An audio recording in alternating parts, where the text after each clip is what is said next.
Anticipated by fans of the series to be an epic masterpiece, and by the more sceptical as an almost gluttonous overindulgence, Metal Gear Solid 4 has finally hit the shelves. Now, there's no denying the phenomenal scope of Kojima's ambition, but let us here take a few objective first impressions of what we've seen of the game so far.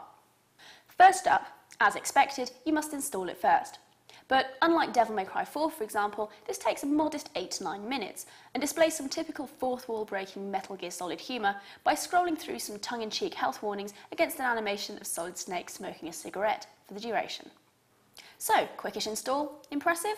Well, yes and no. I mean, it's really great that you can start playing relatively quickly, but because of this, there are several other points throughout the game where you'll have to wait for further installation. I mean, there's breaking the fourth wall and then there's pulling you out of the game world altogether. Anyway, once things got going, I quickly forgot everything else. The pre-roll animation is breathtaking, and then you enter the game world by watching a bizarre yet relevant virtual TV, which you can click through, with some channels showing animated graphics and others what looks like real film footage. And once the on-location sequence begins, I defy you to notice anything about the real world other than your own goosebumps. There are no two ways about this. This is like watching a film, and a highly artistic one at that. With stunning photography, a haunting score, and a beautifully paced introduction to the salient social commentary of the game's main theme about the use of war in an age of control, I think we're left with little doubt about the ability of the video game medium to transcend the world of mass entertainment and become art. The quality of the artistic direction is thankfully backed up by very strong graphics, with the in-game cutscenes offering a real sense of, well, solidity, appropriately enough. Now, something that a number of people have said to me is that they're put off playing this game because of the infamous lengthy cutscenes. Now, it's a valid point, and they are pretty damn long, and can at times feel a little preachy, but overall they're really entertaining and interesting, and the long intro sequence, which sees our protagonist, an aged Solid Snake, in a war zone in the Middle East, is punctuated by short moments where you have control, which helps keep you engaged and introduces those new to the series to some of the controls. The sneaking aspect that makes up the bulk of this game is very, very good, if perhaps a little odd, as you'll spend much of the game staring at your character's wriggling arse. Now, you have an awful lot of control, being able to move upright, crouched or prone, and lock in and out of cover, peep round corners, etc. And the new Octo camo suit is really damn impressive. Simply stay still, either prone or tucked in against cover, for a few seconds, and your suit will mimic your surroundings. Easy and effective. Now, the stealth genre can put the uninitiated off, as it does sound a little dull, but I think there's actually a lot more tension and excitement in that highly anticipatory situation of hiding and waiting, trying not to be discovered, trying to be further around that corner without being seen, while the big bangs and high activity happen in your periphery.